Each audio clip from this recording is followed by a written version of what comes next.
Merci à tout le monde. Maintenant, je veux vraiment, vous accueillir dans cet webinaire très excitant. Notre programme est vraiment très plein, donc nous allons commencer vraiment à l'heure. Tout d'abord, il y aura de l'interprétariat en français, en espagnol et en arabe. Donc vous cliquez sur le globe en bas de votre écran et vous allez trouver les canaux d'interprétariat. Et si vous avez des questions, mettez-les dans, la boîte de questions-réponses. Si vous avez des problèmes de connexion ou avec, l'interprétariat, mettez cela dans, la boîte de conversation normale. Donc nous avons ce, sujet passionnant et beaucoup de personnes sont passionnées par ce sujet et c'est géré par le, si vous voulez, le IFI Core Group, le groupe, de travail IFI Core Group. Il y a eu une série de webinaires, il y a beaucoup de partenaires qui sont impliqués. On remercie les donateurs qui nous soutiennent et qui ont rendu cela possible. Le groupe essentiel de AFI. Et donc il y a beaucoup de volontaires et d'agences nationales et internationales. Il y a, une série de ressources. Vous voyez ça avec les codes QR et vous pouvez tout à fait aller sur ceci.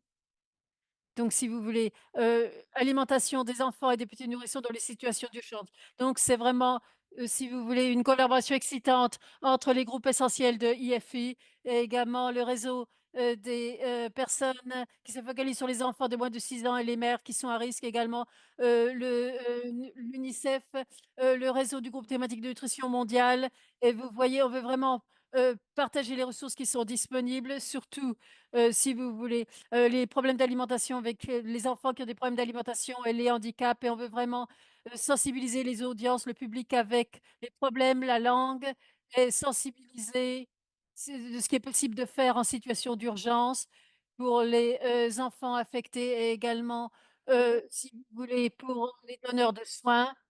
Donc il y a également, des nouveaux outils qui ont été développés pour prendre des décisions pour les praticiens en situation d'urgence et que vous pourrez utiliser et nous avons également des partages d'expériences avec des experts qui vont répondre aux questions clés. Avec cela, on va commencer avec, un mentimètre, où vous pour, poser des questions. On aura ensuite une présentation rapide sur les ressources disponibles, suivie par une, présentation sur les nouveaux outils, également discussion avec le panel et questions et réponses. Donc si vous voulez les présentateurs, d'aujourd'hui, on a le docteur Marco Cherac pour l'école d'hygiène et de médecine tropicale de Londres, Jodine du groupe IFI et Bendy Bork, Linda du siège de l'UNICEF, Maureen nous parlera ainsi que, Parnella. Donc nous allons ouvrir le mentimètre et nous avons j'espère que cette, réunion va vous plaire et qu'on aura beaucoup d'interactions à la fin avec les questions et les réponses et on va ouvrir le mentimètre. Merci beaucoup. Donc c'est Jody ici et pour commencer, on va vous poser quelques questions sur votre niveau d'expérience avec les nourrissons et les jeunes enfants dans un contexte d'urgence. Et également, si vous voulez, alimentation des jeunes enfants et des nourrissons, avec les handicaps et les animateurs, les facilitateurs, les barrières que vous avez rencontrées, pour, donner du soutien dans les contextes d'urgence et comme vous voyez ici, il y a un mentimètre. Peut-être que certains d'entre vous êtes familiarisés avec le mentimètre pour l'utiliser. Vous pouvez visiter le lien qui était posté dans la boîte de conversation.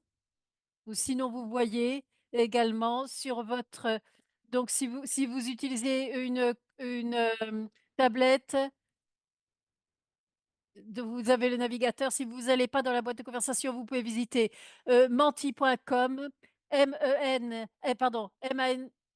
menti.com et pour ent le code aujourd'hui également, c'est 33630365 et si et vous pouvez utiliser également le code, QR que vous avez sur l'écran et pour ceux qui utilisent, la traduction, donc vous pouvez traduire si donc vous pour les premières questions, choisissez l'anglais. Ensuite, pour les autres questions, vous prenez les réponses en arabe, en anglais ou en français. Alors le code de nouveau 33630365 Donc, notre première question, c'est lié au contexte d'urgence. Alors, on sait que dans des urgences, si vous voulez, il y a des barrières, beaucoup plus considérables par rapport à l'alimentation des enfants et des jeunes enfants. Il y a beaucoup, si vous voulez, des facteurs, le déplacement, le stress, hem, la violence sexiste pour donner quelques exemples. Il y a un manque de si vous voulez, de soutien pour les mères allaitantes et un manque également de vie privée. Alors, est-ce que vous avez fait l'expérience d'aider, si vous voulez, l'alimentation des jeunes enfants et des nourrissons dans un contexte d'urgence? Alors, plus de 50 des personnes qui sont présentes à la réunion aujourd'hui n'ont pas d'expérience, si vous voulez, pour, soutenir les enfants et les jeunes enfants et des nourrissons dans les situations d'urgence. Mais on a quand même un bon nombre, plus de 30, qui ont de l'expérience dans les contextes d'urgence pour soutenir l'alimentation des jeunes enfants et des nourrissons dans les situations d'urgence. Donc vous allez voir que ce webinaire va vous donner un contexte utile et on commence à voir les résultats. Donc on va donner à tout le monde encore 1 minute pour, répondre. 2 fois plus de personnes maintenant ont l'expérience, si vous voulez, d'alimentation des jeunes enfants et des nourrissons en contexte d'urgence et certains d'entre vous ont moins d'expérience. Quand vous êtes prêts, vous allez à la deuxième diapo à la prochaine diapositive pour, répondre à la deuxième question. Deuxième question. Alors, c'est pour savoir si vous avez de l'expérience dans l'accompagnement, des difficultés d'alimentation et du handicap dans votre contexte. Donc, c'est pas spécifique aux urgences, mais également de contexte général. Avez-vous de l'expérience dans la prise en charge des difficultés d'alimentation et du handicap dans votre contexte? Donc, est-ce que et je vois ici, les nombres ici sont un petit peu plus élevés. On a plus de personnes qui répondent, qui disent qu'ils n'ont pas cette expérience de la prise en charge des difficultés d'alimentation et du handicap dans votre contexte. Donc, pour ceux qui n'ont pas d'expérience et ceux qui répondent oui et qui on est intéressé d'entendre, votre expérience pour qu'on puisse, si vous voulez, apprendre de vous. Donc Anna, on attend que les personnes répondent pour passer à la prochaine question. On attend un bon nombre de réponses. Encore, une fois, si vous avez des problèmes, pour accéder le Mentimeter, vous allez à menti.com, vous entrez le code et le code c'est 33630365. Vous allez www.menti.com et vous mettez le code. On vous donne encore quelques secondes pour répondre à la question, mais on veut évidemment continuer pour la troisième question parce que c'est là qu'on veut vraiment savoir les barrières et les facilitateurs pour, pour soutenir, l'alimentation des jeunes enfants et des nourrissons, dans les situations d'urgence, alimentation des jeunes enfants et des nourrissons avec des handicaps dans des situations d'urgence. Donc passez à la troisième diapositive. Merci beaucoup pour ceux par qui participent au Mentimeter, c'est vraiment apprécié. Ça, ce que ça nous donne, si vous voulez, on a une idée et ça nous permet également d'entendre vos expériences et d'entendre vos perspectives.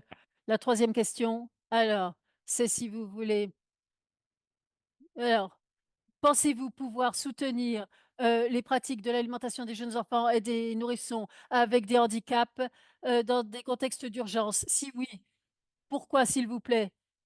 On vous donnera, les éléments facilitateurs dans votre contexte et sinon, faites-nous savoir quels sont les obstacles.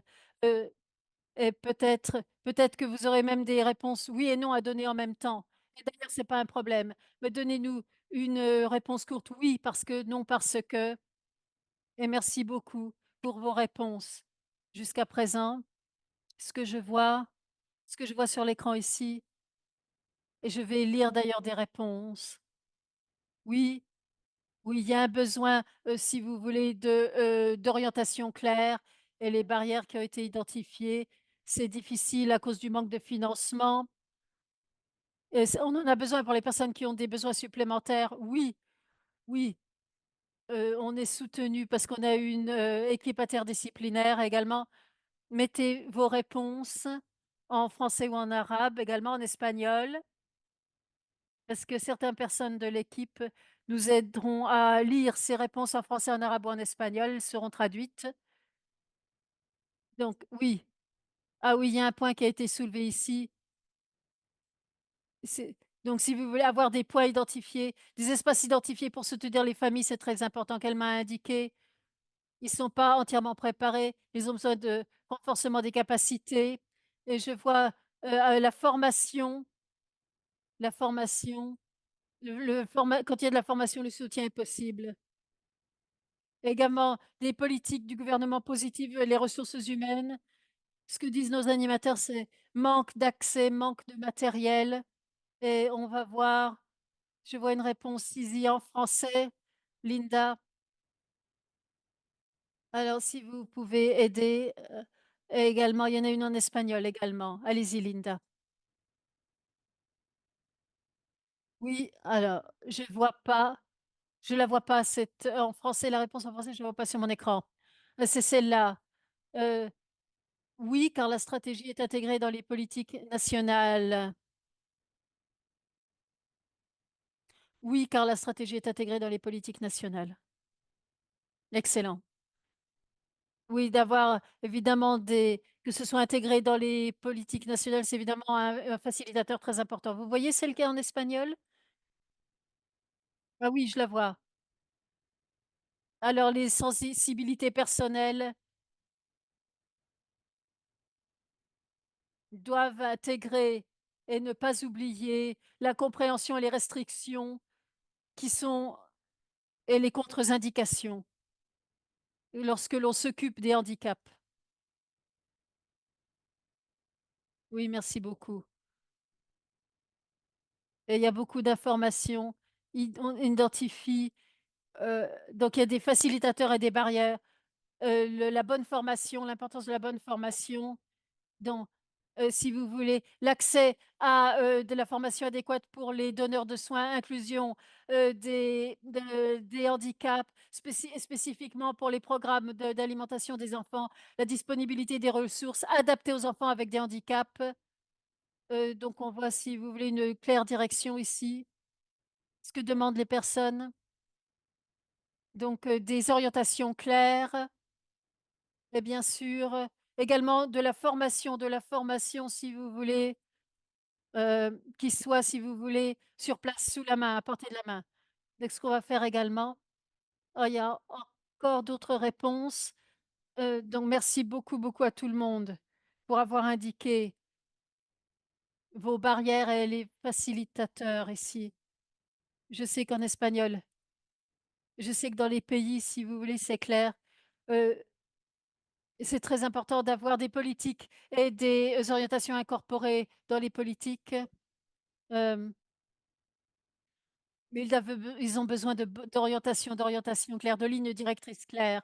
Donc on va terminer ici. Merci beaucoup pour votre participation à notre exercice Menti et maintenant, je donne la parole à Linda, à UNICEF.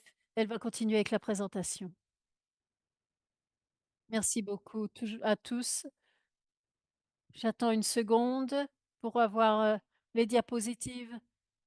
Merci de donner, l'opportunité d'être ici dans ce webinaire vraiment excitant. C'est super si vous voulez de lire les contributions. Je m'appelle Linda et je suis spécialiste de la nutrition avec l'UNICEF, au siège de l'UNICEF ici à New York et si vous voulez, je fais partie, si vous voulez, de l'unité, hem nutrition précoce de l'enfant et de la petite enfance et je vais parler évidemment de la, nutrition, l'alimentation des jeunes enfants et des nourrissons, qui ont des handicaps et des difficultés et j'ai des bonnes, nouvelles par rapport aux contributions. Les ressources existent et j'espère que nous pourrons en partager quelques-unes. Donc, je vais expliquer ces donc je vais vous effectuer cette présentation, je présenterai des ressources. Après, je donnerai la parole à Maureen qui nous présentera de nouvelles ressources. Donc tout d'abord, pers je vais vous rappeler 2 terminologies importantes. Un, c'est ce que l'on signifie par une personne handicapée.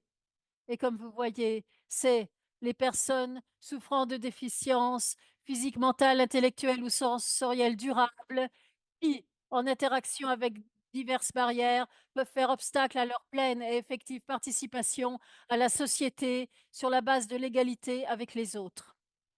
Et ensuite, quand on parle d'inclusion des personnes handicapées, c'est le processus qui garantit que toutes les personnes handicapées jouissent pleinement de leurs droits et libertés fondamentaux pour participer pleinement et efficacement à la vie de leur famille, sans entrave, heu, sur la base de l'égalité avec les personnes non handicapées. Et je vous encourage à découvrir plus de définitions sur le dossier, de d'alimentation, pour les personnes qui sont en situation de handicap. Pourquoi est-ce qu'on est ici? Comme vous avez tous indiqué, heu, on a identifié la question de l'exclusion. L'exclusion, c'est un problème et donc l'inclusion, surtout l'inclusion des enfants, sous tous les aspects, doit être une priorité pour nous tous et donc globalement, on a montré que 1 sur 10 enfants dans le monde souffre d'un handicap. Ces enfants qui ont des handicaps sont bien sûr plus vulnérables et ils vont très certainement plus souffrir d'autres, problèmes, d'autres maladies, mais toutes les formes de malnutrition, quand on parle d'émaciation, si vous voulez, et donc si vous voulez et de retard également. Et donc, sous cela, si vous voulez, renforce, sur l'existence de ce lien entre la malnutrition et les handicaps des enfants également. Les handicaps des enfants et la malnutrition et voyez si ce cycle que l'on doit, briser. Surtout, surtout que prochaine diapositive, dans des situations d'urgence. Et comme Jodine, a commencé à nous proposer ce sujet, c'est que la proportion d'enfants avec des handicaps est plus élevée dans les situations d'urgence. Ils sont beaucoup plus marginalisés et exclus. Donc, l'importance de s'assurer que les interventions qui sauvent la vie et donc alimentation des jeunes enfants et des nourrissons dans des situations d'urgence sont vraiment inclusives. Et que quand on parle donc on parle, si vous voulez, d'être inclusif. Quand on parle d'alimentation des jeunes enfants et des nourrissons dans des situations d'urgence, pour inclure ceux qui sont handicapés et je vais vous parler du groupe de travail sur l'inclusion des personnes handicapées et c'est un groupe qui travaille pour s'assurer qu'on ait une réponse inclusive, si vous voulez, de l'alimentation des jeunes enfants et des nourrissons et qui, en situation de handicap, qui sont bien inclus et on va vous donner on va vous dire à quoi on a donné la priorité dans cette tâche pour s'assurer que les praticiens qui sont en première ligne dans les situations d'urgence sont équipés pour améliorer les résultats de nutrition des alimentations des jeunes enfants et des nourrissons, heu, qui ont des handicaps et des difficultés pour s'alimenter dans les situations d'urgence. Donc ce groupe de travail, sur, le handicap, s'assure que les ressources sont disponibles pour, les répondeurs en situation d'urgence et je partage ici la page du groupe et je vous encourage évidemment à vérifier ces ressources essentielles. Vous voyez sur l'écran, donc il y a 3 captures d'écran. Répondre aux urgences, spécifiquement pour que ce soit inclusif, qu'on veut une réponse en nutrition inclusive, des personnes en situation de handicap et il y a une ressource que je voulais souligner pour vous, c'est c'est la liste de contrôle des actions essentielles pour une action humanitaire intégrant le handicap et ça vous encourage à visiter cette page et vérifier cette ressource. C'est très c'est une liste de vérification très pratique. Ensuite 3 autres choses qui posent plus de problèmes.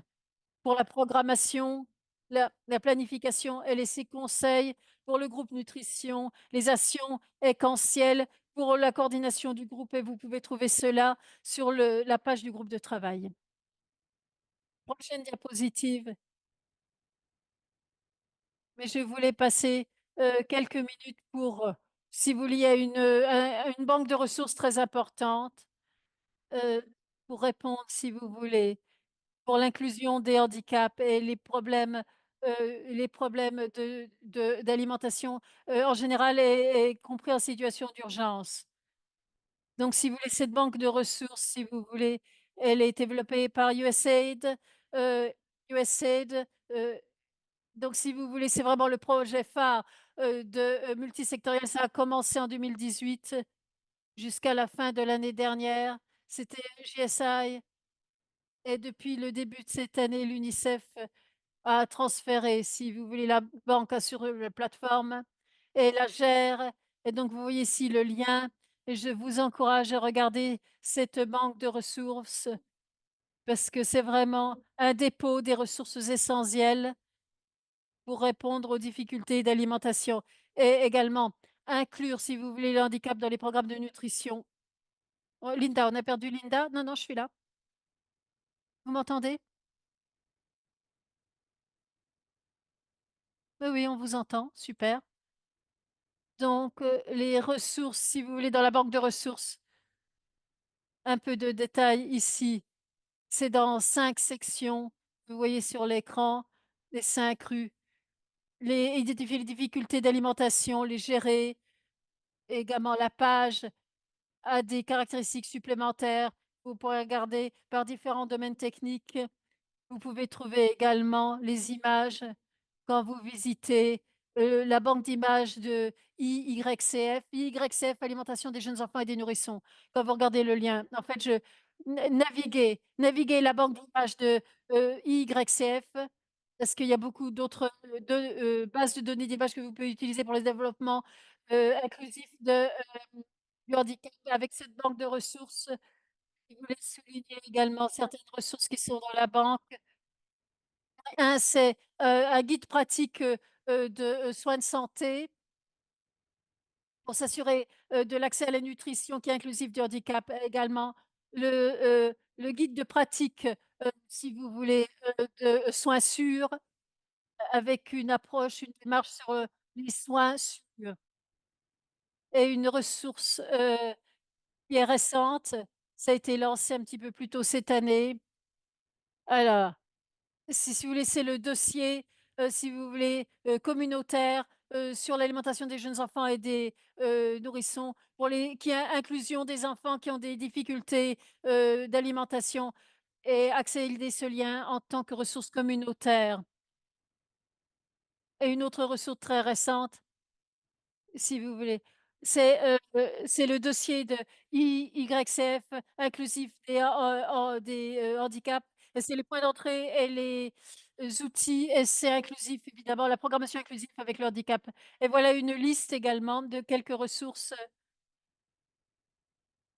que le groupe de travail sur le handicap ont trouvées.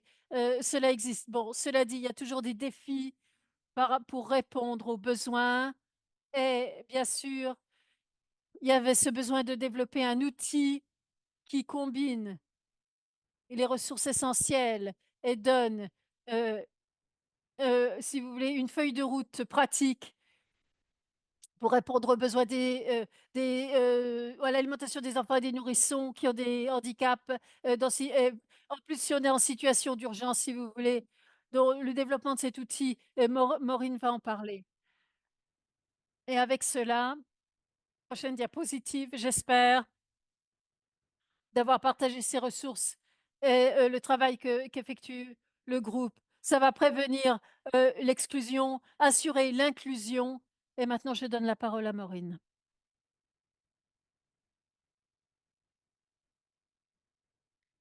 Merci Linda, c'était vraiment merveilleux. Je m'appelle Maureen Dakinga et je suis docteur en santé publique Et également, si vous voulez, je suis pathologiste en langue et en langage. J'ai passé les 24 dernières années à faire la promotion de l'inclusion des enfants et des jeunes enfants et des nourrissons, surtout ceux qui présentent des soins de santé particuliers. Je suis heureux de présenter le travail que j'ai fait avec l'UNICEF avec vous aujourd'hui. Prochaine diapositive. Donc le but, si vous voulez, de ce projet, en général, c'est de, prévenir, si vous voulez, l'émaciation et l'autre forme de malnutrition, répondre aux besoins nutritionnels et atténuer la mauvaise nutrition pour s'assurer que la nutrition dans des situations d'urgence, pratique soutient tous les enfants, y compris les jeunes enfants, les nourrissons avec des handicaps et je me focalise vraiment sur la réponse, la prévention et également les composants de l'atténuation dans les contextes d'urgence. Et si vous voulez les délivrables clés, si vous voulez, c'est un plan, si vous voulez, c'est de dé le la création et également une évaluation qui se focalise sur ce qui fonctionne, qu'est-ce qui est utilisé pour le moment comme outil, comme capacité technique, comme politique, comme pratique. Également, un outil de décision va être, développé. On a développé d'ailleurs, certains outils de décision en ligne et hors ligne. On a créé également un module d'apprentissage, heu, si vous voulez, apprentissage en ligne et c'est très pratique et c'est vraiment, si vous voulez, pratique et également en une donc également lorsqu'il y avait des écarts d'analyse, des manques d'analyse, on a des recommandations, pour, lorsque l'on rencontre, si vous voulez, des écarts et des avec des outils, inclusifs, des pratiques et on a, regroupé cela en informations. Une autre question: Comment comment est-ce que cet outil est spécifique pour les contextes d'urgence? Tout d'abord, ça a été inspiré par les, travailleurs qui se trouvent qui travaillent dans les contextes d'urgence et humanitaires et les travailleurs qui sont au premier plan, qui sont en 1re ligne. Il y a des points d'entrée, à partir de ces contextes d'urgence divers, réponse, atténuation ou prévention et le but, c'est un produit unique. Donc, il n'y a pas besoin de formation supplémentaire ou de participation dans un programme, particulier. Mais c'est pas unique dans le sens où ça remplace pas quelque chose qui existe déjà. On a besoin d'utiliser des contenus en source ouverte, donc des ressources qui ont été construites dans un programme où vous participez, où on pouvait pas, inclure des sources ouvertes. Il y a pas besoin de suivre un cours, d'être présent, heu, et c'est pas associé avec une programmation supplémentaire et également, si vous voulez, on construit, si vous voulez, sur le modèle, qui est utilisé à l'heure actuelle en contexte d'urgence et je vais en parler un peu plus, comment on peut construire par rapport à cela. C'est important de savoir ce que fait cet outil. Donc, si vous voulez, c'est vraiment des ressources, qui sont pratiques. Ça remplace pas les professionnels, les experts. Ça remplace pas les experts, de la nutrition ou de la santé. Donc si vous voulez, on a si vous voulez si vous voulez, on a une étude documentaire très, très, très robuste. On regarde les ressources, les techniques, les politiques, les programmes, les pratiques. Également des entretiens, clés, avec les informateurs. Mise en œuvre, programmation, révision des programmes et ceux qui avaient même développé des ressources. Et également avec les études documentaires, on a une analyse technique et on a regardé toutes les ressources et on en avait 44 qui ont été révisées et cataloguées et elles étant cataloguées, par rapport aux informations que l'on pouvait en ressortir et qui contribuaient à l'outil. Et on a fait ça la même chose, si vous voulez, avec l'entretien, des informants, heu et des informateurs et donc on a les informations importantes qui vont être partagées, qui étaient un langage que vous pouvez utiliser, qui vous pouvaient être, si vous voulez, traités, qui pouvaient être des facilitateurs, qui pouvaient dont on les a catégorisés et toutes ces choses, nous ont aidés de manière, si vous voulez, itérative et en collaboration à développer cet outil. Il y a beaucoup de versions de cet outil. On a continué à se développer jusqu'à ce qu'on ait plus de contributions de plus de personnes et toutes ces informations ont été incorporées dans le développement de l'outil. Prochaine diapositive. Donc ça, c'est une page qu'on a ajoutée au projet. Si vous voulez, si vous voulez, c'est donc ce téléavertisseur, heu comment on peut l'utiliser? Est-ce que c'est censé faire? Où est-ce que ça peut être trouvé? Donc et c'est au début de la version hors ligne. On en parlera un petit peu plus dans une minute. Pour commencer à comprendre un petit peu plus qui devrait utiliser cet outil, qui ne devrait pas utiliser cet outil. C'est structuré. Prochaine diapositive. C'est structuré. On commence On commence à sélectionner l'âge du nourrisson et de l'enfant, du jeune enfant. Donc c'est entre 4 catégories d'âge, heu, les développements les plus importants, si vous voulez, de l'alimentation, des capacités d'alimentation, des compétences d'alimentation.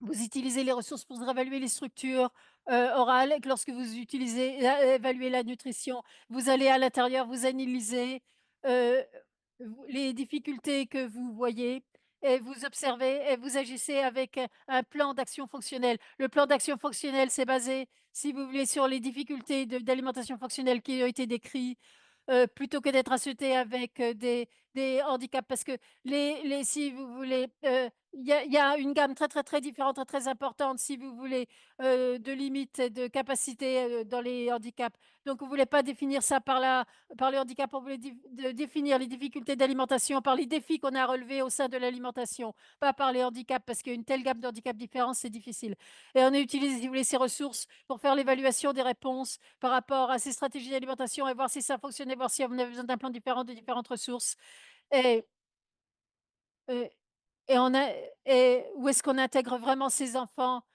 les enfants en contexte d'urgence et les jeunes enfants, les, heu, les enfants avec des besoins de santé, des besoins de santé particuliers, des handicaps. On sait ils ont un risque très, très, très élevé d'avoir besoin d'autres soutiens. Donc on vous voulez voir comment ça pourrait être intégré dans d'autres programmes. Prochaine diapositive. Maintenant, voilà la vidéo et c'est une démonstration de cette version hors ligne.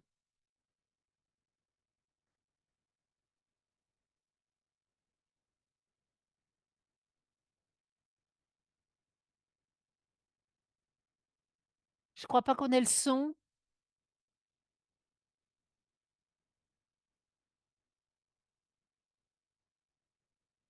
Pardon, vous entendez pas le son? Non, j'entends pas le son.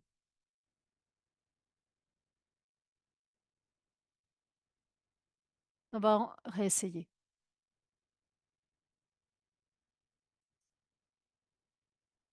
Alors, une fois que vous avez téléchargé le PDF, vous aurez la table du contenu et vous appuyez sur, démarrer pour sélectionner, l'âge de l'enfant et au but de cette démonstration, on va, si vous voulez, aller, 6 à 11 mois complets.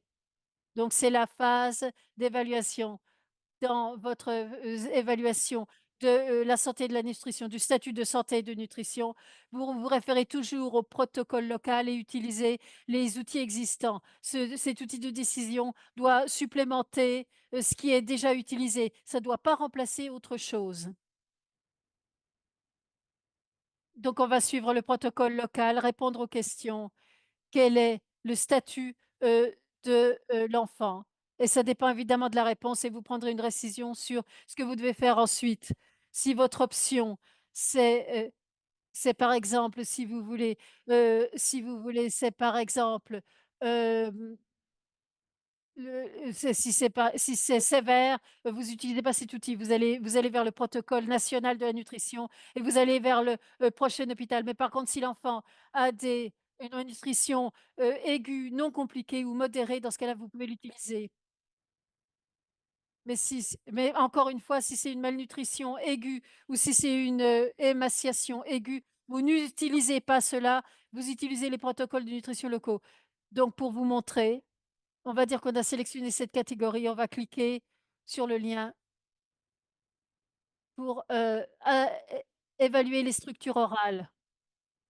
Donc ça vous donne les instructions, comment est-ce qu'on peut évaluer la structure pour cet âge et on voit l'enfant, on observe l'enfant lors de l'alimentation lorsqu'il se repose et si vous voulez, quelle est, si vous voulez, la faiblesse Est-ce que la donc c'est les lèvres ou si vous voulez ou c'est le muscle de la mâchoire?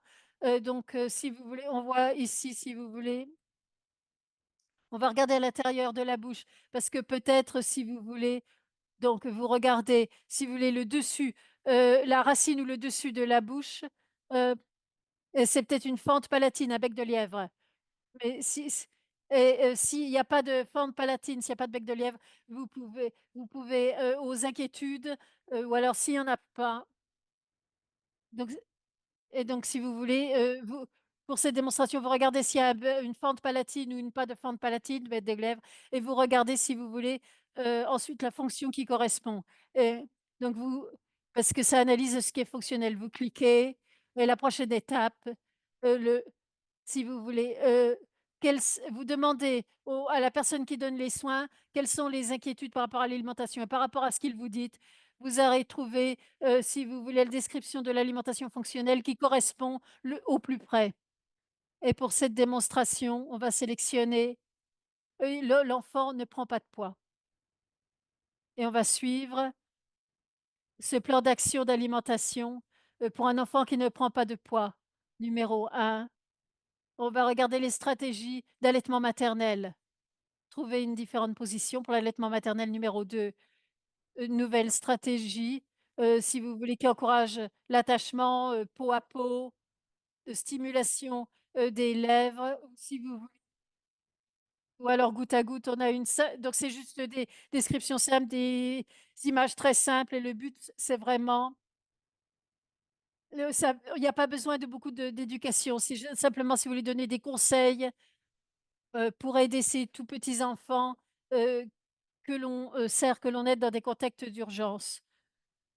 Donc étape 3 pour cette gamme d'âge, donc on veut introduire, si vous voulez, de l'alimentation complémentaire et on regarde, si vous voulez, les orientations de l'OMS et de l'UNICEF qui sont données pour ce groupe d'âge et étape 4 ensuite la stratégie pour, si vous voulez, pour une alimentation, sécurisée qui correspond à la texture, de la nourriture de l'enfant et également par rapport également aux compétences de l'enfant. Capacité de l'enfant. Il y a peut-être besoin, si vous voulez, de, compétences différentes, par rapport à ce qui est observé pour, bien que ça corresponde bien à la texture, à une texture, si vous voulez, qui soit lisse et donc progression pour être sûr qu'on est prêt de progresser avec cette lecture. Vous avez une liste de compétences que vous pouvez observer dans cette gamme d'âge. Comment est-ce qu'on progresse à ce type de nourriture et de ce type de texture?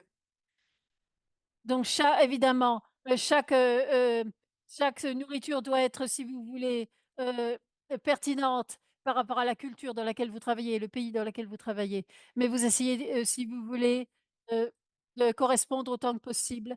Donc vous avez une description, de comment placer la cuillère, ce à quoi vous pouvez vous attendre, ce que vous allez voir l'enfant faire, la position. Et ici, on vous rappelle, on veut vous assurer que la personne qui donne le soin, si vous voulez qu'on pratique une bonne hygiène des mains, continue l'allaitement maternel et continue à soutenir, si vous voulez, le jeune enfant, qu'il se tienne sur les genoux de la personne qui donne le sein ou lorsqu'il reçoit la cuillère ou des aliments solides. Et maintenant, on va à la prochaine section. Cette section nous permet, si vous voulez, d'évaluer la réponse aux stratégies d'alimentation. Est-ce que ça signifie, c'est qu'on va faire le bilan et voir est-ce que ce que l'on a essayé, est-ce que ça a aidé ou pas? Donc on commence avec la question. Est-ce que l'alimentation s'est améliorée? Cette question, on la pose peut-être lors du prochain suivi, lors de la prochaine visite de nutrition, du suivi nutrition, lors d'une question, si vous voulez, de soutien. Si vous avez des séances d'alimentation maintenant, dans un moment, vous pouvez poser la question ici. Est-ce que l'alimentation s'est améliorée? Et si la réponse c'est oui, dans ce cas-là, on continue ce plan d'action et on va à la prochaine étape. Si la réponse est non, falloir revenir aux ces protocoles locaux, surtout s'ils ont des malnutritions aiguës sévères et que c'est compliqué. Si l'enfant est dans cette catégorie moyenne de nouveau, peut-être que vous vous trouvez en arrière et vous allez est-ce qu'on fait ce plan d'action parce que l'enfant ne prend pas le poids ou on garde le plan d'action? Est-ce qu'on regarde le plan d'action, si l'enfant tousse, si l'enfant également, s'étouffe? Beh, pour ici, si vous voulez, on va décider que l'enfant s'est amélioré, on va voir comment on passe aux prochaines étapes. Cette section, c'est pour vous rappeler tous quelles sont les priorités les plus importantes pour les enfants malnourris et les enfants qui ont des difficultés d'alimentation, les enfants avec des handicaps. Donc il y a des ressources ici qui nous montrent où est-ce qu'on peut obtenir des produits ou des technologies spécifiques qui peuvent aider. Peut-être que, par exemple, si vous voulez un type, de tasse, de gobelet, un gobelet modifié qui aide l'enfant à manger de la nourriture solide et ce qui est important, on veut vraiment encourager, les officiers de pays qui coordonnent de se mettre en lien avec les efforts humanitaires pour avoir simplement, si vous voulez, se baser sur les ressources qui existent et pas uniquement se baser sur la réactivité, s'engager avec la communauté, transfert de cash par exemple, développement de l'enfance précoce, heu également, WASH également, l'eau, assainissement, hygiène et cetera.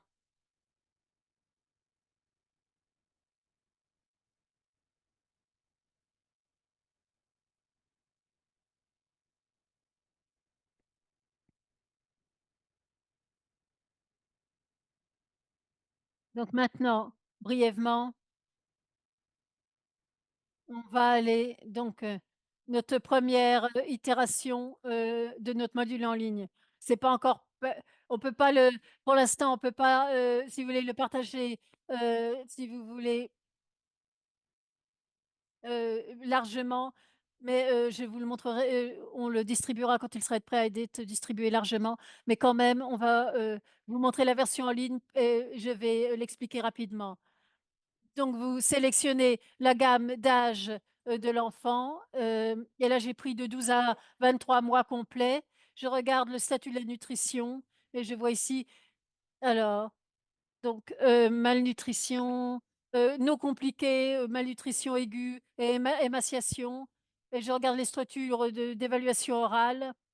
Je regarde les informations, comment évaluer les structures orales et est-ce que j'ai, si vous voulez, un bec de lièvre ou pas de bec de lièvre. Là, je vais dire pas de bec de lièvre et je vais quelles sont les inquiétudes par rapport à l'alimentation que vous avez? L'enfant ne prend pas de poids, donc je sélectionne l'enfant ne prend pas de poids. Et je peux évaluer la réponse, par rapport aux stratégies, de d'alimentation comme je l'ai fait auparavant et quand j'ai terminé, je peux aller en bas et quand j'ai terminé et voilà, je suis prête et je peux regarder. Alors est-ce que ça s'est amélioré? Je fais l'évaluation, est-ce que c'est ou est-ce que l'enfant a encore si une malnutrition aiguë sévère compliquée? Oui, l'alimentation, s'améliore et ça m'emmène aux prochaines étapes. Et je reçois, les mêmes informations ici que j'ai reçues que dans la version hors ligne. Donc c'est beaucoup plus vite si vous avez accès à la version en ligne, mais les 2, mais si vous voulez, les 2 outils ont exactement les mêmes, informations.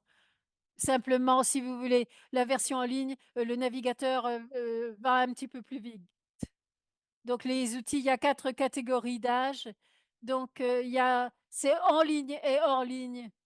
Ça répond à la gamme de difficultés d'alimentation fonctionnelle. Je voulais démontrer, si vous voulez, me focaliser sur, l'outil et les difficultés, si vous voulez, d'alimentation. Mais si vous avez un bec de lièvre, à quoi ça ressemble? Comment est-ce que vous obtenez l'information? Et vous avez donc, si vous voulez, la difficulté d'alimentation fonctionnelle que l'on voit typiquement, c'est-à-dire quand le liquide ressort du nez, également heu les gammes, si vous voulez, de problèmes par rapport à la mastication, la nourriture, si vous voulez, qui ressort de la bouche ou, l'alimentation, la nourriture qui part dans les poumons. Donc si on veut répondre à certaines choses et le but de cet outil dans les contextes d'urgence, ça ne remplace pas de ce que l'on veut si vous voulez, de ce que l'on veut atteindre, si on va vers un spécialiste de l'alimentation ou quelqu'un si ou un ou si vous voulez ou un fournisseur, si vous voulez, de soins. Mais il y a beaucoup d'étapes, si vous voulez, qui se passent au cours du temps et donc ça, faut évaluer. Et maintenant c'est mon plaisir, je donne je donne la parole à Brooke pour les questions.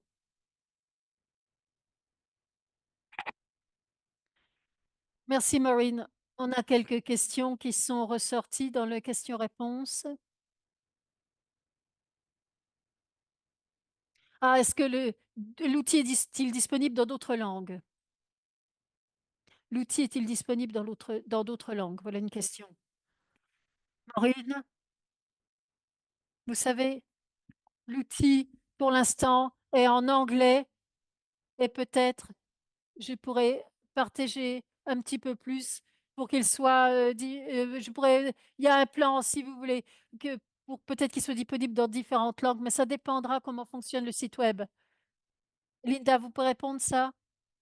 Je peux, bon, bien sûr, c'est une conversation qui s'applique à beaucoup d'outils qui sont développés, où vous auriez un outil générique, et ça dépend du contexte et les utilisateurs. Évidemment, ce sera traduit. Donc d'habitude, il y aurait des adaptations régionales, traductions, mais ça dépend du contexte. Pour le groupe de travail sur les handicaps, on va soutenir ça en même temps que l'on avance. On va avancer et soutenir cela. Est-ce qu'il y a une version papier? Et est-ce qu'il y a également des outils qui sont sur papier? Donc il y a la version hors ligne. Et si vous la téléchargez sur votre ordinateur, sur les hyperliens, mais si vous voulez une version papier, faut l'imprimer. Il faut imprimer l'outil. Si vous voulez une version papier, il faut imprimer l'outil. Hors ligne, il est en PDF.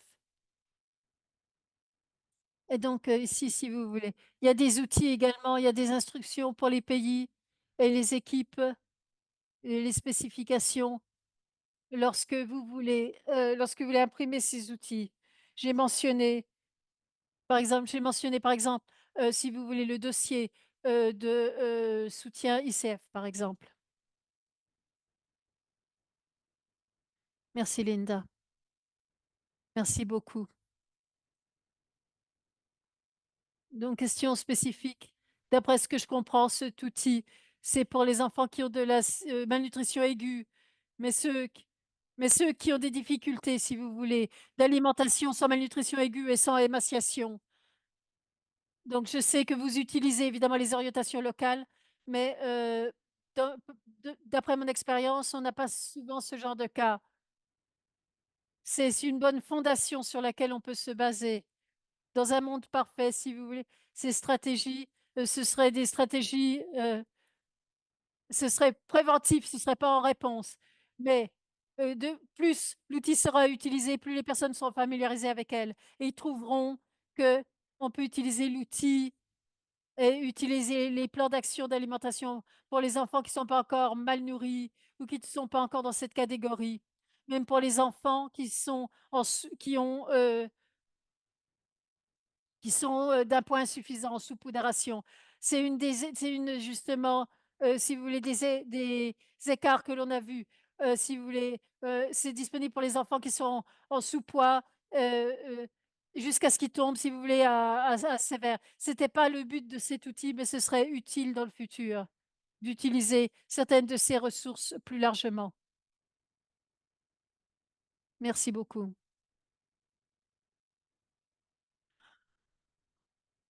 Donc, on va passer à la discussion des conférenciers. Je suis sûre qu'il y aura des questions supplémentaires auxquelles vous pourrez répondre. On a des questions qui sont venues auparavant quand vous étiez tous en train de vous enregistrer et également des questions qui sont arrivées lors du webinaire. Donc maintenant, Marco, je vais vous présenter Marco et Kate. Et si vous pouvez vous présenter pour la discussion et nous allons passer aux questions. Je vous remercie.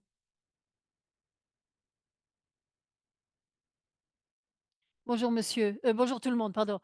Je suis Marco Carac, je suis, de l'équipe, pardon, je suis de l'école, tropicale, londonienne et je travaille évidemment sur la malnutrition, sévère, surtout avec un focus particulier sur les enfants de moins de 6 mois et donc école de médecine tropicale de Londres. Et donc Kate Miller, je suis, la spécialiste de l'handicap et de, la nutrition et également pour, améliorer, l'alimentation et la nutrition des enfants, qui n'ont pas de soins de famille, permanents et également les enfants handicapés. Je suis tellement heureuse d'être ici, je vous remercie. Merci beaucoup. On va commencer avec les questions qui sont arrivées. Ray, vous voulez nous expliquer? Merci beaucoup. Oui, donc une des questions que nous avons, c'est: quelles sont les recommandations pour, les becs de lièvre? Où est-ce qu'on peut trouver des outils pour cela? Pour la fente palatine, le bec de lièvre.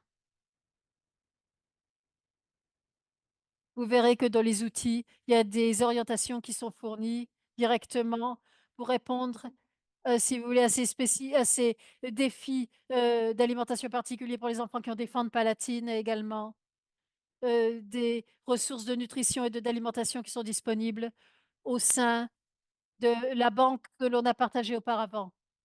Et ça, c'est vraiment des ressources, pour commencer qui sont très, très, très utiles. C'est un bon endroit. Une autre question ici: comment est-ce que l'on peut augmenter la sensibilisation dans les familles et dans les personnes qui donnent les soins, par rapport aux signes et aux symptômes de difficultés d'alimentation? Donc donc donc je vais répondre. Bon, je pense donc renforcer notre sensibilisation en tant que fournisseur de services, heu, si vous voulez des signes et des symptômes, si vous voulez des difficultés d'alimentation, reconnaître ces signes et les reconnaître de manière précoce et fournir.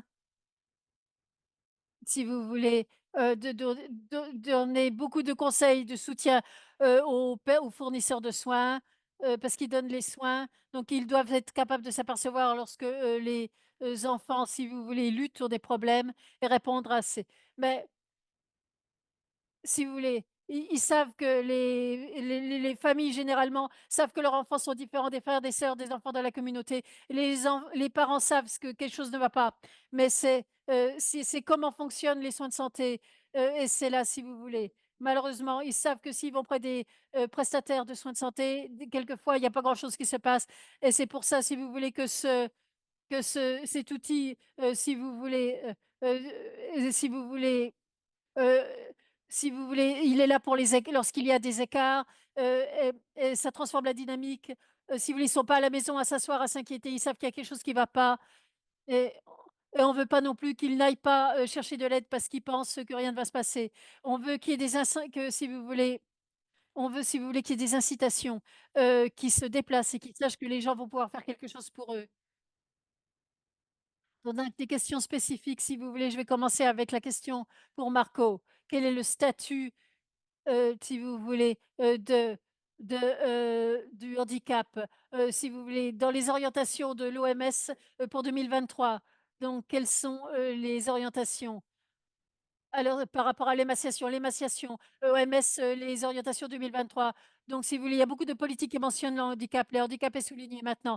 Mais une des choses qui est ressortie, c'est qu'il y a un grand besoin pour les ressources pratiques, des outils pratiques, parce qu'avoir un handicap à l'ordre du jour, c'est bien et c'est nécessaire, mais c'est pas suffisant. On a besoin d'outils pratiques comme ceux qui ont été présentés, c'est-à-dire pour opérationnaliser cela, pour que les choses se passent, si vous voulez. Heu, si vous voulez, donc si vous voulez, c'est bien que ce soit dans la politique, mais il faut que ça se passe, si vous voulez, en pratique. Donc si vous voulez, c'est important que dans les séminaires de partager ces outils avec les autres. Niki et les autres personnes également et pour que ça se passe vraiment sur le terrain et en première ligne. Merci d'avoir partagé cette information, Marco. et c'est bien de toute façon qu'il y ait que c'est bien que l'OMS, si vous voulez, mentionne, le handicap dans leurs orientations de 2023. Pour le Et comment est-ce qu'on peut soutenir les enfants avec des difficultés d'alimentation et les handicaps quand on travaille dans un contexte où il y a pas d'outils ou d'équipements? Vous savez, beaucoup d'autres choses peuvent être fait pour les travailleurs de première ligne. Et ça exclut pas le besoin, si vous voulez, d'investir, dans si vous voulez mais que ça reste pratique, mais on peut moi toujours évidemment, si vous voulez investir dans les capacités, dans les compétences, évidemment, faut donner la priorité à la sûreté. Ça doit être en sécurité, ça doit être efficace, dans, risque minimum, par exemple, lorsque l'on aspire, que par exemple le liquide ou l'alimentation n'aille pas, si vous voulez, dans la voie aérienne. Dans la voie respiratoire, pardon, la voie respiratoire, donc que ce soit un plaisir, donc la sécurité, c'est prévenir les risques, réduire les risques, que les enfants, par exemple, si vous voulez, s'étouffent ou aspirent. De Également discuter, les signes des difficultés d'alimentation et les signes et les symptômes de l'aspiration. Ça peut être simple, comme par exemple lorsque l'enfant, si vous voulez, lorsque l'enfant, si vous voulez, l'enfant, sa figure change de couleur, il a les yeux qui pleurent, le nez qui coule, congestion, il s'étouffe et encourager ou donner besoin de positionner les enfants, heu, qu'ils se tiennent droit le plus souvent possible, que vertical, droit le plus souvent possible. Soins individualisés, c'est critique. Chaque besoin a besoin de quelque chose de différent, mais en général et si le vertical, en général, c'est une, position de sécurité pour les enfants. Donc si vous les utilisez des coussins, des serviettes pour que l'enfant soit en vertical et si vous voulez, c'est pour donner la priorité à la sécurité. Et également, on veut donner la promotion, faire la promotion heu si vous voulez, de l'alimentation adaptée, réactive. Surtout les enfants qui ont des handicaps, qui auraient peut-être pas les compétences de communication à cet âge. Pas et donc c'est-à-dire respecter la communication de l'enfant, ou du jeune enfant, du nourrisson. Ah, si vous voulez, quand l'enfant montre qu'il a faim ou qu'il est prêt à bon, respecter son rythme si vous voulez. Et si vous voulez être, et ne pas faire de mal, ne pas faire de mal et également regarder l'enfant dans les yeux et avoir un contact œil à œil, heu et ne pas forcer l'enfant à manger également. Comprendre les dangers qu'il y a à forcer un enfant à manger et les changements doivent être lents. Regardez, observez l'enfant, comment il communique, ce qu'il peut tolérer. Observez comment vous acceptez les stratégies. Est-ce que vous essayez d'améliorer si vous voulez, comme lorsque vous voulez améliorer l'alimentation? Regardez l'enfant, qu'est-ce qui fonctionne? Cet enfant individuel et le donneur de soins va savoir également que quand l'enfant, indique qu'il a terminé, il faut vraiment, respecter le fait que l'enfant indique qu'il a terminé. Ce qui semble ne pas fonctionner pour eux, je sais qu'il y a besoin d'un accès supplémentaire aux outils, aux produits, à l'équipement et il y a également des ressources si vous voulez, dans les contextes d'urgence, je sais que c'est faisable. Il y a des opportunités d'être créatif. Pour répondre aux besoins individuels de l'enfant, vous pouvez, modifier les ustensiles coumains. Donc par exemple, si vous voulez des couvertures, des coussins pour la position. Essayez d'être créatif. À quoi est-ce que vous avez accès pour, soutenir les besoins individuels de l'enfant? Et si vous voulez un exemple, si vous voulez, quelles sont les compétences que vous amenez autour de la table? Je vais vous dire brièvement. Ce qu'on a fait avec, Save the Children dans le Somaliland, plutôt si vous voulez, on a conçu, si vous voulez, une formation inclusive du handicap pour soutenir les enfants de moins de 6 mois et leurs mères et un des objectifs premiers, c'était, si vous voulez, les, travailleurs de première ligne appliquent aussi leurs connaissances, leurs compétences à la population, oui. Heu, avec lesquels ils étaient les moins familiarisés. Ils avaient eu beaucoup, beaucoup de formations, par exemple, la position pour l'allaitement maternel et donc la formation, si vous voulez, comment est-ce que j'applique, les compétences que j'ai à des enfants avec des handicaps? Donc comprendre. les défis spécifiques et s'assurer que le travail qu'ils, qu'ils effectuent inclut une population avec laquelle ils se sentaient peut-être moins à l'aise, hein, ou peut-être avec laquelle ils étaient moins familiarisés, mais qui fait partie tout à fait partie de chaque population dans le monde entier. Maintenant, je vous redonne la parole. Merci d'avoir partagé votre expérience. Je suis sûre que ceux qui travaillent en contexte d'urgence, c'est le public, si vous voulez, trouvera que c'était vraiment que c'était utile, que c'était informatif. Alors, quels résultats sont, si vous voulez, heu sont pertinents par rapport à la mesure, pour, mesurer le succès de programmation de handicap? Alors, le quand on prend du poids, c'est une manière de mesurer, mais qualité de vie également.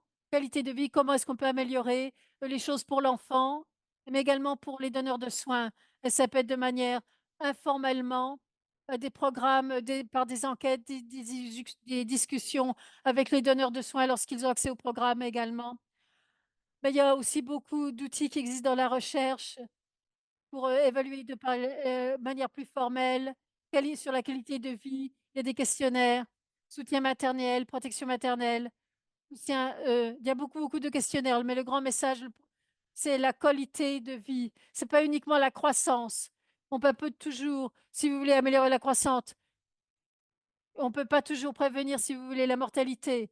Heu, c'est un vrai problème pour certains handicaps, mais on peut améliorer les choses pour l'enfant, pour la mère, pour la communauté au sens le plus large, par rapport à leurs expériences et pour naviguer et donner, si vous voulez, un environnement, si vous voulez, propice. Merci Marco. Kate, comment est-ce que vous suggérez donc, si vous voulez, par rapport aux difficultés et pour répondre aux difficultés d'alimentation, heu et par rapport, si vous voulez, et par rapport également au dépistage alors, c'est évidemment le plaidoyer, les outils c'est très important, mais il faut qu'il y ait un accès également pour renforcer les capacités et les compétences pour répondre à une variété de défis. Notre travail a montré également qu'il y a beaucoup différents types de points d'entrée qui fonctionnent bien. Par exemple, on cible la nutrition, si vous voulez, par exemple en Zambie, par exemple, on l'a fait, si vous voulez, dans les structures sanitaires, en Ouganda, c'est dans les écoles et dans les centres communautaires, les institutions, de soins de l'enfance sur un niveau individuel. Le, dépistage, également est fait pour identifier les risques et doit toujours être complété à intervalles réguliers. Il y a toujours une première étape pour le processus, pour avoir une évaluation plus en profondeur, comprendre les besoins individuels de l'enfant. Également, dépistage de routine qui sont intégrés dans les soins réguliers à des intervalles réguliers pour détecter les défis très tôt. Si on peut identifier, les difficultés d'alimentation de manière précoce et pour répondre avant que ça progresse à quelque chose qui est plus grave ou qui a un plus large impact. Et c'est important également, si vous voulez, la démarche vers, l'alimentation et les difficultés, ça doit être systématique. Est-ce que j'aime cet outil? C'est très systématique si vous voulez, dans sa démarche. Donc si vous voulez parce que l'alimentation, c'est plusieurs fois par jour, mais c'est un processus complexe et donc, si on est systématique sur la manière dont on regarde les défis qui vont nous aider à identifier où est-ce qu'on doit effectuer des changements? Et je crois que chez les enfants et les nourrissons, ce qui rend l'alimentation, si vous voulez, ce qui se rend cela, difficile, c'est que c'est une co-occupation. Parce que c'est-à-dire, c'est l'enfant et la personne qui donne les soins, c'est une occupation pour les 2 personnes et le succès évidemment dépend, des compétences, de la mère, du père, de la grand-mère, de l'enfant, du nourrisson. Lorsqu'on fait des programmations d'intervention, des programmes, c'est important de garder à l'esprit, à quel point les difficultés d'alimentation sont communes, donc pour cibler, si vous voulez, il faut vraiment avoir un plan en place pour soutenir les nourrissons et les enfants qui ont, des difficultés d'alimentation. C'est sûr que les enfants qui ont des handicaps Ou les enfants qui ont, des difficultés d'alimentation vont faire partie de vos programmes, ça c'est évident. Et on veut vous aider à être préparé à répondre à leurs besoins. On veut pas être réactif, on veut vraiment essayer d'être préventif. Merci d'avoir partagé cette information. On a du temps pour encore une question chacun. Donc Marco, vous diriez quoi? Quelles sont les priorités? Quelles sont les questions, de priorité de recherche pour, améliorer les résultats des enfants qui ont des problèmes sous-jacents? Donc les questions de recherche, mais les méthodes de recherche, est-ce que et si vous voulez par rapport au groupe d'orientation de l'OMS, c'est, les études d'intervention. Donc on a beaucoup d'expériences, de bons programmes, mais c'est important également d'avoir des interventions, de les tester. Comment ça fonctionne? Est-ce que ça fonctionne? Comment ça fonctionne? Ça nous aide ça nous aide à affiner si vous voulez, parce que des fois, il y a la théorie, il y a le papier, mais c'est pas toujours, efficace en pratique. Donc il y a peut-être des choses que l'on peut affiner pour avoir faire une différence, transformative. Mais si vous voulez dans les essais comparatifs, on sait pas ça et les décideurs également, heu, si vous voulez les décideurs politiques également, des fois c'est un peu dur si vous voulez de justifier de dépenser des ressources, il faut ces investissements sur un sujet vraiment important pour cela et il faut des données meilleures pour l'intervention, pour les essais et pour, complémenter tout ça. Également les économiques. Donc si vous voulez, c'est vraiment important sur le plan social. La faisabilité, l'accessibilité, qui et c'est évidemment, c'est un sujet, qui est demandé, on en a besoin. Les familles, les communautés ont besoin également. Les travailleurs de services de la santé, doivent, montrer que c'est faisable, que c'est acceptable et c'est donc évidemment donc de la théorie on veut passer de la théorie à la, pratique, à, la mise en œuvre. C'est vraiment ce dont on a besoin. Merci, merci de souligner ces, domaines clés. Et Kate, quel type de, programmes de nutrition sont d'habitude plus inclusifs, d'enfants avec, handicap? Les programmes doivent inclure les handicaps des enfants et doivent être planifiés et conçus. Et ça doit être vraiment ça c'est évident qu'il y a des enfants qui auront des handicaps ou des difficultés d'alimentation. Il faut pas être dans la réaction, il faut être, vraiment dans la prévention. Ouais, ou alors d'avoir, si vous voulez, d'avoir une démarche, si vous voulez, jumelle.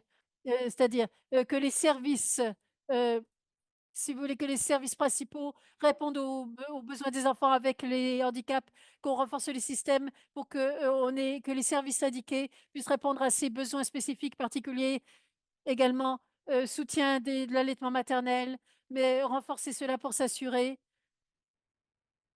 que les travailleurs de première ligne sont équipés pour répondre aux besoins des enfants, qui, prennent le sein, et qui ont ces problèmes.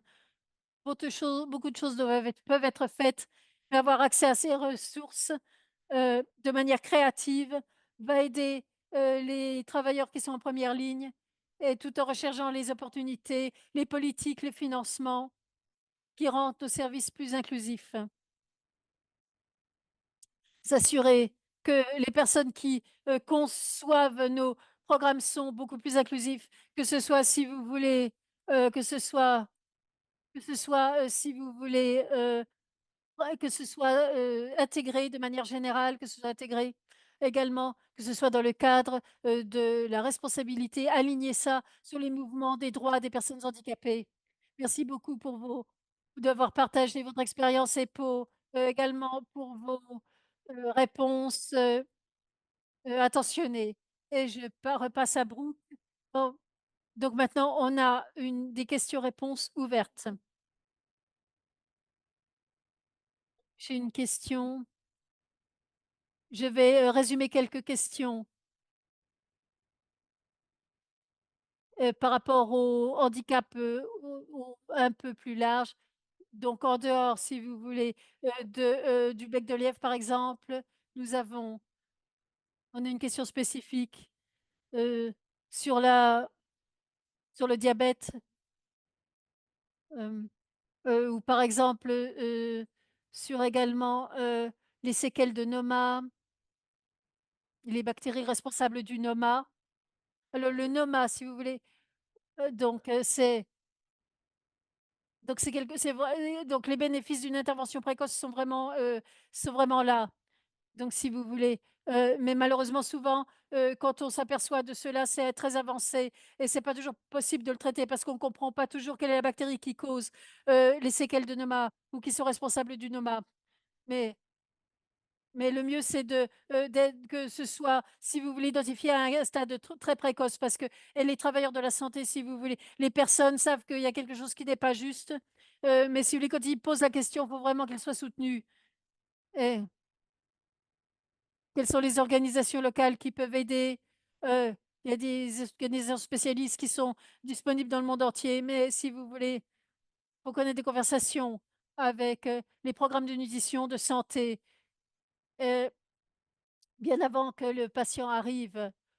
Et si vous voulez, au Malawi, par exemple, c'est que on a, si vous voulez, on avait des services, liés aux handicaps et donc ça soutenait les enfants qui avaient des types particuliers de, handicap dans la communauté et pour qu'ils soient signalés, pour qu'ils soient envoyés, pour qu'il y ait un suivi qui puisse être effectué. En résumé, si vous voulez savoir quels sont les autres services, si vous voulez. Et faire cela bien en avance et jeter des passerelles, si vous voulez, jeter des ponts. Une autre question? Dans le contexte de crise de sécuritaire, dans un contexte de crise sécuritaire, donc on fait des enquêtes pour connaître la culture, d'alimentation, la vulnérabilité, pour connaître leurs besoins d'alimentation et une fois qu'on a identifié le type d'alimentation qui affecte la communauté, c'est notre première étape donc. Si l'alimentation, la nourriture que consomme la communauté, est, heu qu'est-ce qu'on peut si elle est rare, faible, comment est-ce qu'on peut faire pour, si vous voulez, anticiper les besoins nutritionnels et s'adapter dans les handicaps dans ce contexte? Donc je pense à l'avance pour planifier comment est-ce qu'on peut identifier dans cette première phase d'évaluation qui veut prendre cette question, répondre à cette question? Donc en contexte, donc j'aimerais mentionner tout d'abord, donc ce qui serait vraiment clé. C'est qu'on demande s'il y a si dans les enquêtes, on ne demande pas assez souvent s'il y a des handicapés. Si on demande et si on ne recherche pas quelque chose, il y a très peu de chances qu'on va le voir, même si c'est tout autour de nous. Donc, il faut toujours demander. J'encourage aux personnes à demander, utiliser les questionnaires qui sont disponibles là, si vous voulez, dans la Banque mondiale, par exemple. Ils sont courts, il y a des outils d'évaluation, de dépistage, des outils développementaux qui sont liés au handicap. Mais le questionnaire mentionne le handicap. Même si on regarde, si vous voulez, les formes majeures de handicap, par exemple, la paralysie cérébrale ou le bec de lièvre, parce que si vous voulez, on a quand même, si vous voulez, c'est des transformations qui transforment les choses. Comment est-ce que l'on fournit le soin, que l'on fournit le soutien? Comment est-ce que l'on peut, faire changer les choses pour le mieux pour les personnes et les individus et leurs affectés ainsi que leurs familles? Et si les enquêtes prennent en compte le handicap, quand il y a des situations d'urgence, les handicaps ont déjà été, repérés. Également, des questions pratiques c'est on pose le financement. Est-ce qu'il y a des si vous voulez, est-ce qu'il y a des financements réservés ou est-ce qu'il y a par rapport à la planification du budget, aux planifications de programmes, par rapport au financement, ce serait utile si quelqu'un intégrait ceci. Si c'était plus affecté, réservé dans les programmes, ce serait mieux. Donc si vous voulez, ch ouais, ma collègue va répondre. Heu, Ça dépend évidemment de votre programme et où votre programme est, également localisé. Il y a des opportunités pour amener du soutien du soutien à des programmes qui existent déjà, que les programmes soient plus inclusifs et il y a des opportunités pour si vous voulez construire des soutiens ciblés pour, développer des services qui répondent aux besoins spécifiques des enfants qui ont des handicaps. Donc ça dépend vraiment du statut du programme, oui, d'où vous commencez. ajouter des informations sur le handicap, sur les difficultés et renforcer le programme existant? Comment créer des services où vous avez si vous voulez, des travailleurs, qui sont qualifiés pour répondre aux questions complexes d'alimentation? Il n'y a pas, si vous voulez, un nombre particulier que l'on doit cibler, ça dépend de quoi, quel est, quel est qu'est-ce qui mais c'est important de s'assurer que ça fait partie du programme dès le départ, du plan de programme dès le départ et d'être travaillé, avec votre budget pour être sûr que ça a lieu. Linda, est-ce que vous avez quoi que ce soit à ajouter? Oui, je voulais rementionner les ressources, que nous a indiquées dans la présentation, en particulier sur le groupe, si vous voulez, sur, le groupe de travail, sur, le handicap et donc sur le HRP et c'est utile d'utiliser ces outils pour aider avec la planification et le budget, la budgétisation. Si on planifie à l'avance, y compris l'évaluation, l'analyse de risque, quelle est notre réponse inclusive et quel est notre suivi? Donc, qu'est-ce qui nous aiderait à inclure ce budget et pas avoir un droit distinct, ça doit être intégré et donc si vous voulez, ces outils seraient utiles. Donc, heu Donc si vous voulez, il y a pas de programme séparé, indépendant. C'est si vous voulez, c'est le même, si vous voulez, c'est le même personnel qui le fait, qui utilise la même démarche. Simplement, ce serait livré de manière un petit peu différente et c'est important, de si vous voulez, il faut être également, généreux et gentil, si vous voulez, heu, hem, la consultation est beaucoup plus satisfaisante, non pas uniquement pour les donneurs de soins, mais pour la personne impliquée, pour l'enfant, pour les travailleurs de santé et c'est pas uniquement dans le handicap, c'est, si vous voulez, dans toute la gamme de soins de santé. Il y a beaucoup, si vous voulez, de compétences qui font que ce soit un succès. Par exemple, avoir de l'empathie, bonne communication, communiquer, pas parler aux gens, communiquer, écouter les gens et identifier quelles sont leurs inquiétudes, les questions qu'ils ont à poser. Ça, c'est gratuit et ça transforme pas, cet aspect des soins et de la programmation, mais ça transforme, si vous voulez, tous les aspects. C'est transversal, si vous voulez. Ça transforme tout ce que l'on essaie de faire dans la communauté de soins, au plus large du terme.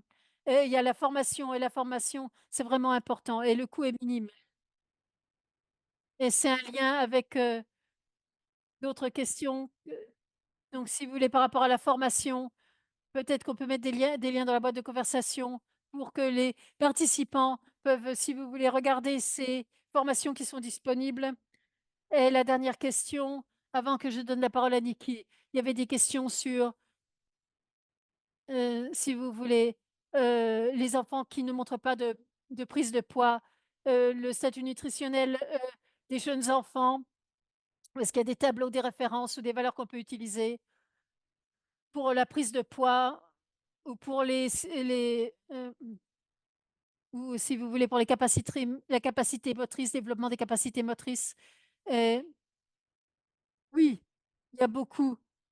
Il y a beaucoup, si vous voulez, il y a beaucoup de tableaux, spécifiques au handicap, par exemple, si vous voulez, beaucoup de graphiques, de tableaux disponibles, mais ça peut être très compliqué. Tout d'abord, si vous voulez, par exemple, un enfant, par exemple, qui a, si vous voulez, un handicap de vision, c'est très différent, par exemple, d'un autre enfant qui aura un bec de lièvre. Il y a des Les handicaps sont très différents les uns des autres, donc il faut déjà prendre en compte quel est le type de handicap dont on parle. De, heu en tant que règle, ils vont pas, croître aussi bien que les autres enfants. Donc c'est pas uniquement de gagner du poids, c'est la qualité également de vie, la qualité des soins, c'est-à-dire qu'ils avancent à leur rythme qui est approprié pour eux et lorsque l'on continue, si vous voulez, et qu'ils soient pas mis de côté, surtout pour les responsables de programme. Ne pas, si vous voulez, ne pas les écarter, ne pas les abandonner.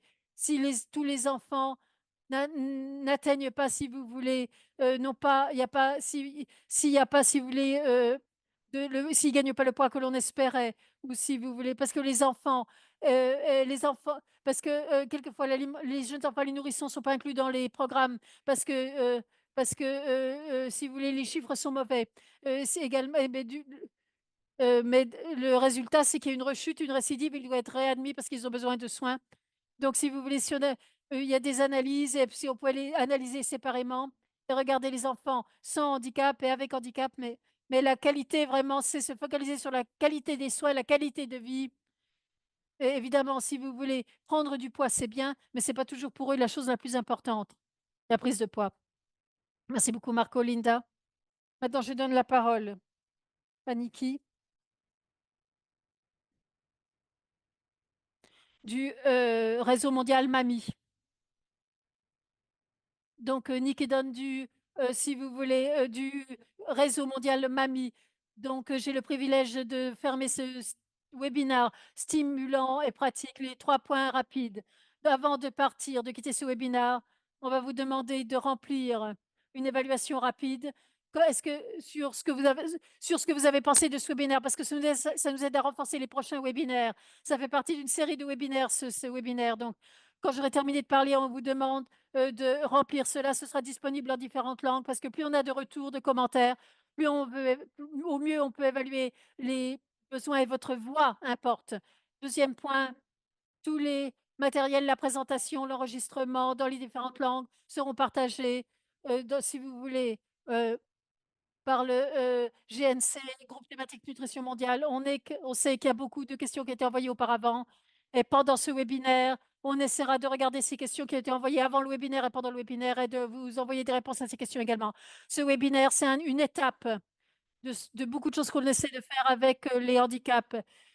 Et s'il y a des questions très spécifiques, si vous voulez, il y a un bureau d'aide également. Il y a aussi également par rapport au groupe thématique de nutrition mondiale. Donc, si vous avez besoin de soutien à distance dans le pays, consultant technique sur l'alimentation des enfants pour la malnutrition aiguë des enfants en dessous de 6 mois. Si vous avez besoin de soutien de pair à pair, vous pouvez regarder cela. Vous pouvez également poser la question. Donc, utilisez cela parce que plus on pose de questions sur les difficultés d'alimentation et de handicap, plus, si vous voulez, on sensibilise avec les donateurs, avec les décideurs politiques, avec les chercheurs. Donc voici, ici, vous avez le site internet, donc c'est là que vous devez cliquer. C'est vraiment assez facile, 5 minutes, et c'est disponible en différentes langues. On vous encourage vraiment d'utiliser cela pour les questions. Si vous avez besoin également de soutien technique, et avant de parler de l'évaluation du webinaire, le dernier point, si vous voulez, je remercie tout le monde. Non, Alessandro Lamo nous a vraiment aidé à coordonner. C'était merveilleux d'avoir les différents groupes qui se sont, si vous voulez, qui se sont rassemblés. Le groupe essentiel, le réseau mondial Mamie, le groupe de l'UNICEF de travail sur les handicaps et sur l'alimentation. Merci beaucoup à tous les volontaires. Merci beaucoup à mes conférenciers, à notre public, Linda, Maureen, Marco, Kate. Merci beaucoup à nos conférenciers, à nos panélistes, à nos intervenants. On essaie de répondre aux questions. Merci à nos interprètes qui ont réussi en français, en espagnol, en arabe, qui ont réussi à suivre le rythme, parce qu'on voulait que ce soit accessible à autant de personnes possible, dans toutes les langues possibles. Donc, on essaiera de partager les ressources de nouveau et les ressources de formation. Merci à tous ceux qui ont participé. On sait que beaucoup d'entre vous sont en première ligne sur le terrain. Sur le plan personnel et professionnel, vous avez beaucoup de défis à relever. Donc, c'est vraiment, si vous voulez, c'était vraiment précieux. Et maintenant, je vous donne, c'est l'évaluation. Faites ça pour nous. Votre voix compte. Merci beaucoup. Assanti, euh, donc, shukran, gracias. Merci. C'était vraiment bien. Maintenant, on va ouvrir le webinaire d'évaluation.